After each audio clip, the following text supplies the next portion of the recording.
And we're back with the Berman Golf Podcast, formerly known as the Long Balls Podcast. Dr. Jake Berman here, the originator, the creator of the Berman method of golf performance, where we help senior golfers move better so you can gain distance, improve consistency, and play more frequently. On today's episode, I am actually sharing an episode that I recorded on our other podcast. Those of you that don't know, my wife and I record a podcast that comes out every single Monday.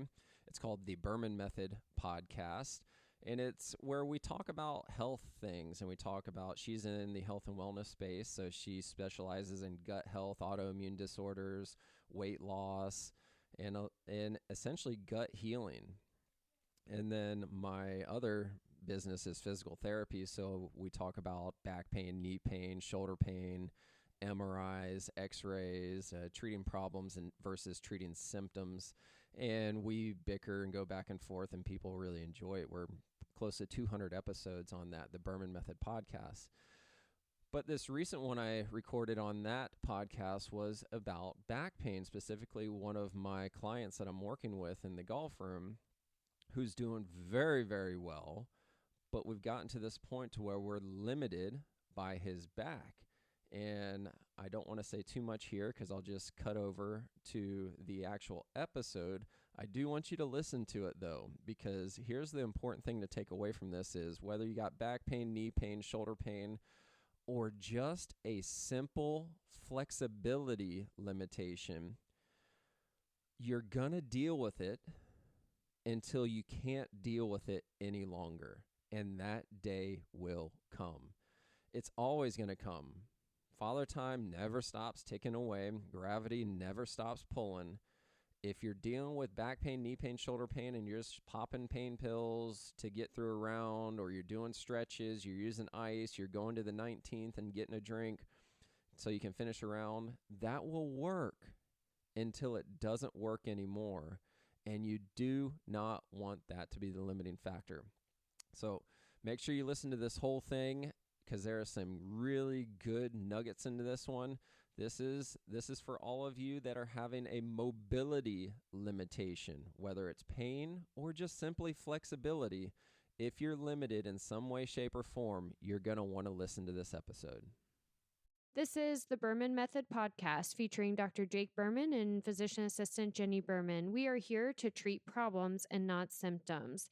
Disclaimer, this podcast is for entertainment purposes only and not to treat anyone or to give medical advice.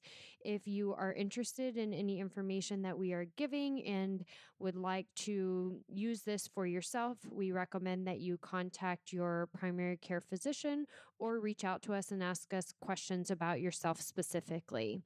Enjoy. And we are rolling, baby, with the Berman Method Podcast, treating problems and not symptoms. Dr. Jake Berman here with my beautiful co-host, Jenny Berman, physician assistant. Walker Ryan is in the swing, snoozing, snug as a bug in a rug. Mm-hmm. Yeah. Here we are. Yeah. Yeah. Happy Monday, everybody. Yeah.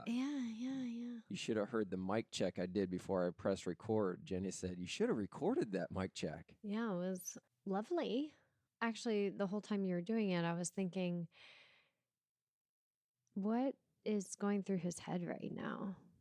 Like, does he just like listening to himself? Are we really checking the mic? Does he feel like he's prepping for getting on the mic in Jamaica? I really wanted to know what was going through your head. I think that's probably not the first time you've thought those thoughts.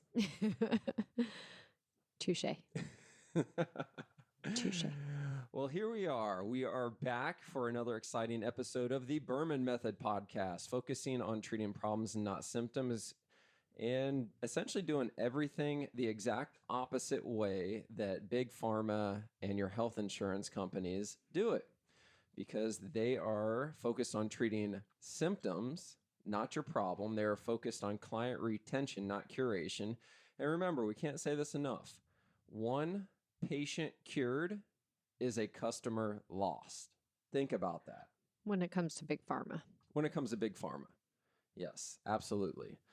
So why wouldn't they approve all of these pharmaceutical medications that do zero to treat actual symptoms. 100% of the pharmaceuticals that have been advertised through March Madness treat symptoms. Right. 100% of them. A bunch of rheumatology and GI That's all medications. It is. Every single commercial is either rheumatology or GI. So you got ass piss or you got some itchy skin. Yeah. Here, take this drug that treats the ass piss or the itchy skin versus what actually caused it. Right. And you have to wonder if you're getting put on a medication where your doctor says, in order to refill your medication, I must check your lipid panel and your liver enzymes to make sure they're not going crazy on this medication. That should trigger your mind that this might not be the best option for me. Well, nobody knows what that means. Nobody knows what that means. Yeah. And let's not even go down that rabbit hole. Right. That's not what we're talking about today anyways. Not on this episode. Yeah. Okay. But here's the last thing I want to say on that topic is notice the next time you watch that rheumatology medication, I think it's for moderate to severe plaque psoriasis. Mm-hmm. Rinvoq. Rinvoq. 60% of the people in the case study saw noticeable improvements after 12 to 18 months of use. Is that what it says? That's the kicker. I don't even think I've ever listened to that part. They don't say it. You have to read the fine print. Oh. It's at the very end. It's the fine print. You have to press pause because it happens so fast and it's so small. I had to get my readers out to see it. After 12 to 18 months of use, some saw some improvements. Right. Right. So they're saying, listen, you've got to give us at least a year to give this thing a chance. And how much could we solve in a year through lifestyle change? Yeah, but look at what they're doing. They're getting you into a habit of taking this medication. Once you take something for 90 days, it's just a habit. It's just another pill that you throw in. Look at your grandparents. Look at anybody over the age of 80 that's got 20 plus pills they take a day. Good point. It's just a habit. Mm-hmm. 3 of them are treating the same thing. Right. Times 5. So there's 15 of them. And I was just told to do it and that I have to stay on it in order to see the change. Yeah. Good point. So anyways, my rant is coming away. Now it's time for me to eat a little bit of a humble pie here because I actually screwed up. And I want to tell a story about how I screwed up. Not me personally, but I guess it is me personally because it was my team that this happened with. So technically it's me. I'm the leader of my team. I've got a client right now that I've been working with in the golf room, and he's been with us just over a year, and 77 years old, in great shape, overall great shape. And I've been recording some of his swings. And when you look at this guy's swing, the way that he moves like a 40 or a 50-year-old. He's able to lag the golf club. For all of you non-golfers out there, it's one of the most sought out after moves that you can in golf, and it's usually reserved for the 20 to 30-year-old body. And he's able to do it. Plenty of swing speed, plenty of power, but he's got a back issue. He's got this nagging back issue that just never seems to completely go away. And I wasn't fully aware of this because I had a different guy on the golf team a year ago and different providers in the PT room a year ago. But when he first came on into my golf world, he had noticeable back issues then. So my golf guy who was on staff at the time, Case, you heard me reference him on the golf podcast a year ago. He did the right thing. He sent him to the PT room to address his back issues.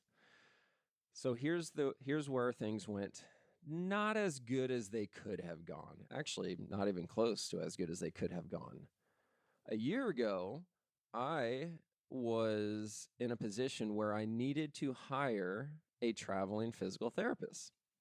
I didn't have enough staff to be prepared for this season influx, so I had to hire a traveling physical therapist. And on paper, she sounded great. The conversations that we had through the interview process were great. Focused on treating problems, not symptoms, manual therapy. It was all great. The problem occurred when I sent this golfer to her, or my team sent this golfer to her, and he's a very high level golfer. He's a high level, physically, he's in better shape than most are at 77. And her technique was very generic. It was very cookie cutter-esque. And I'll just go ahead and say it. She was big on dry needling. Like, it was the number one intervention that she did throughout the time that she was in my office. And 99% of her clients, the people that were on her schedule, loved it. Absolutely loved it. If you've never had dry needling before, I highly recommend it because it feels amazing, because it goes straight to your symptoms. It goes straight to a pissed off muscle and gets it to be unpissed off or less pissed off, and you get up off the table and you feel great. Problem is, it doesn't fix anything.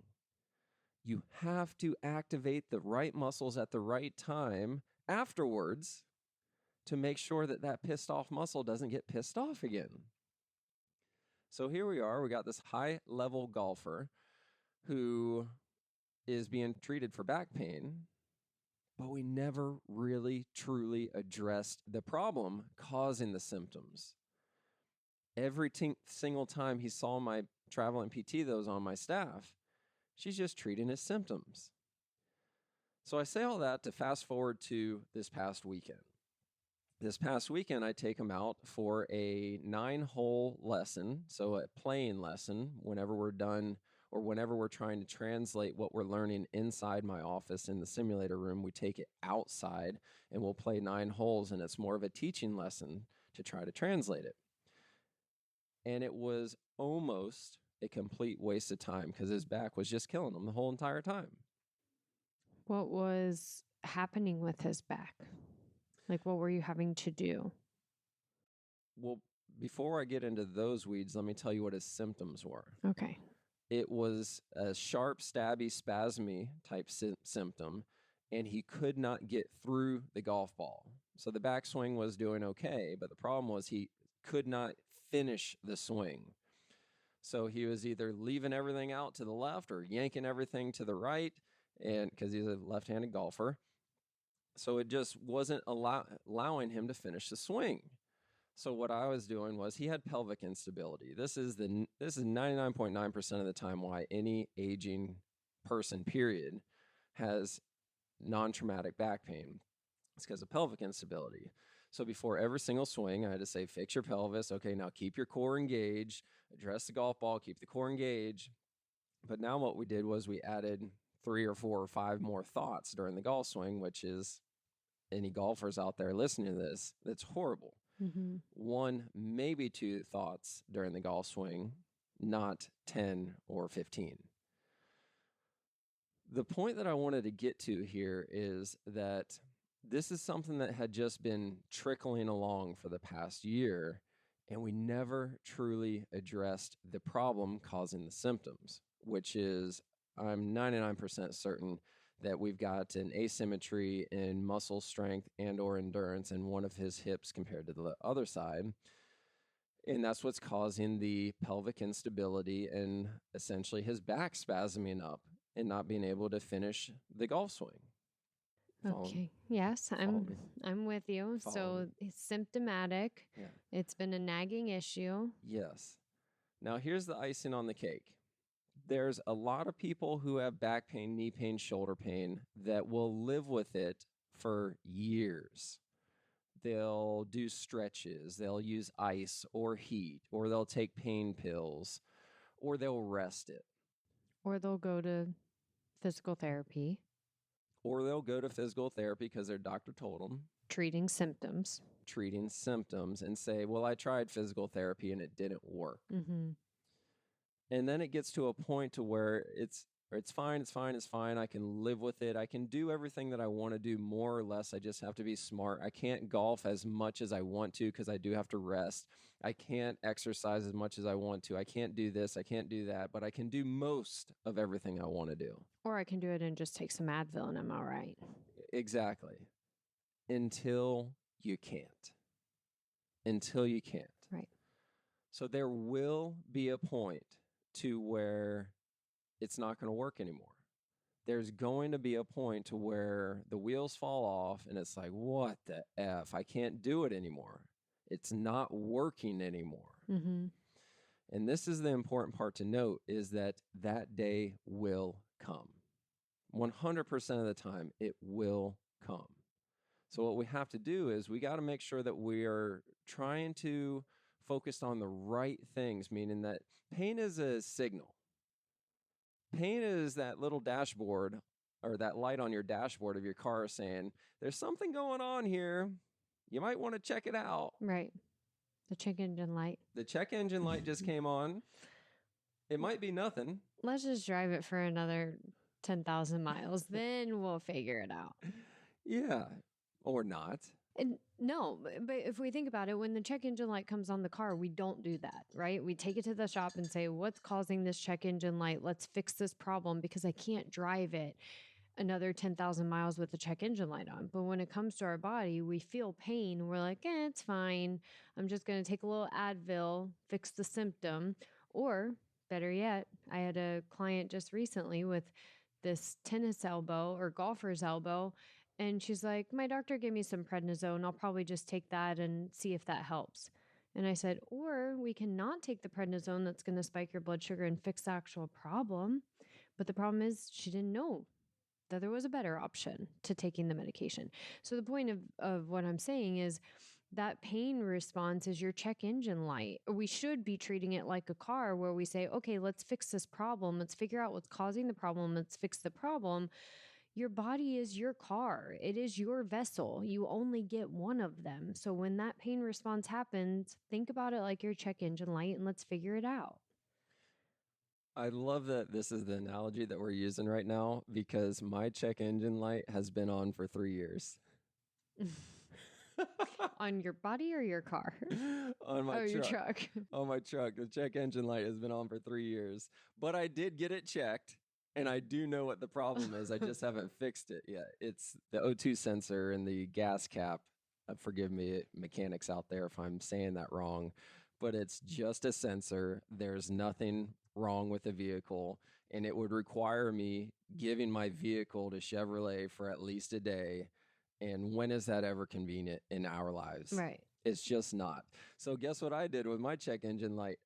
You just disabled it. No, I covered it with a picture. Oh my gosh. What not to do with your body? So I got a picture of my brother covering the check engine light. Oh, that's great. So every time I look at that picture, I go, you're reminding me that there's something I should be doing right now. But like we've always done growing up, I ain't going to do it. Oh my goodness. That's funny right there. That is really funny. But here's the kicker. Let's get back to this kicker. So I'm talking to my guy yesterday and I'm like, listen, this is bad. Let's get you in there. I'm going to change my hats from helping you with your golf swing to I'll put my PT hat back on, reluctantly put my PT hat back on, and I'll try to figure out your back. In my head, I'm 100% confident that I know what your back problem is and that I can help you resolve this the right way. However, I could not say that to him because I knew that he'd be skeptical. So here's the words I said. Let's switch our next appointment from golf to PT. Is that okay with you? And the literal words out of his mouth is he goes, well, I mean, I guess, I got to be honest. I'm really skeptical. I tried it in the past. Meaning that he tried me, my name, my brand, with the traveling PT who only focused on treating symptoms with dry needling. He tried it and it didn't work. But then 3 seconds later, he goes, but I've never had you actually do it, so let's give it a try. So it just comes down to skepticism. And if you don't believe something's going to work, why would you try it? Mm-hmm. That's the big thing right there. Right. And not even why would you try it? Why would you not give it your all? I mean, we've had certainly on our side too, some clients that come in and they say they're going to do this and we start making some adjustments, but they just don't trust the process. Then they're not 100% in, then they're not going to get better. It's just not going to work. It's not going to work. The worst thing that you can do is not try something because you think that you already know the answer to. Mm-hmm. That's the worst thing that you can possibly do. And admittedly, this was on me. He did trust me. He does trust me. The golfer I'm talking about right now trusts me completely. He's told me multiple times that he was, before coming and starting my golf program, he was strongly considering letting his Naples Golf Club membership go because he just couldn't golf anymore. Wow. His scores were getting worse. His back was bothering him, and he didn't enjoy the game anymore because there was just no enjoyment out of it. So he was strongly considering letting his membership go, and we were the last ditch effort to try to salvage his love for this game. So he trusts me. Here we are a year later. The guy's still spending money with me. I'm not cheap. And he's loving the game. Loving the game, but now we've got this back issue. This is the biggest thing. The amount of progression that I've made with this guy, 77 years old, and I've taken videos of him, and hopefully he signs the waiver allowing me to send this out to my list because I hope that you guys can see the screenshots of, slow motion video of his swing. It's just absolutely amazing. I've never worked with anybody over the age of 70 that can swing the club like he does. And the amount of potential that he has to play some really good golf for a really long time is through the roof. But right now, we've got his back just pulling it all away from him. Like, there's no chance that he's going to continue this game. There's no chance that he's going to get any enjoyment out of this game because his freaking back. But then you're going to fix it. So in 8 weeks, we're going to have a part 2 to this episode. Hey, Siri, remind me in 8 weeks, do a follow-up episode on the Berman Method podcast about golfer with back pain. Try to avoid name dropping too much. Awesome. Oh, she wrote it down. May 26th. Yeah. That's Memorial Day, I think. Yeah, we'll be in Jamaica. Yeah. Maybe we'll podcast from Jamaica. Podcast from the islands, man. With a video podcast for real. Oh, man. I can't wait to grow my hair back out. Do some dreads. So we're not just treating symptoms. We need to identify the problem and treat the problem. The problem is a lot of people don't know how to do that. Yeah, back pain's the simplest one. And we'll wrap this episode up with this last statement here. Back pain is rarely ever due to herniated disc, bulging disc, degenerated disc, whatever you want to call it. It's rarely due to what you see on your MRI. What you see on your MRI is 99% of the time the result of something not happening in your hips, your pelvis, your glutes, because that's where the big power muscles are. That's where all the strength and stability should come from, which takes the stress away from your back. So most people with chronic back issues attribute their chronic back issues to what shows up on their MRI, and so often it's just not true. You just need to be shown the right way because it's not due to being lazy. You'll put in the work if you know what to work on and get the right muscles activated and then get those activated muscles stronger, and the back pain 99% of the time goes away. Got it. Good. Yes. So that was fun. All of you that didn't know we've got a golf business, go to bermangolf.com and check it out. And like, subscribe, share this episode. Happy Monday. Ciao for now. Thank you for subscribing on your social media and podcast platforms to the Berman Method. Dr. Jake Berman with Berman Physical Therapy, and Jenny Berman, Physician Assistant with Berman Health and Wellness. You can find more information on our website, www.bermanpt.com for physical therapy, bermanpt.com/wellness for the health and wellness. You can also find us on social media, Facebook, Instagram, and on your podcast platform. So be sure to follow us, like us, subscribe to us. And if you would like any further information, definitely visit our website and reach out to us. You may also find our free reports on the websites as well, where you can download this free information for yourself. Have a great day.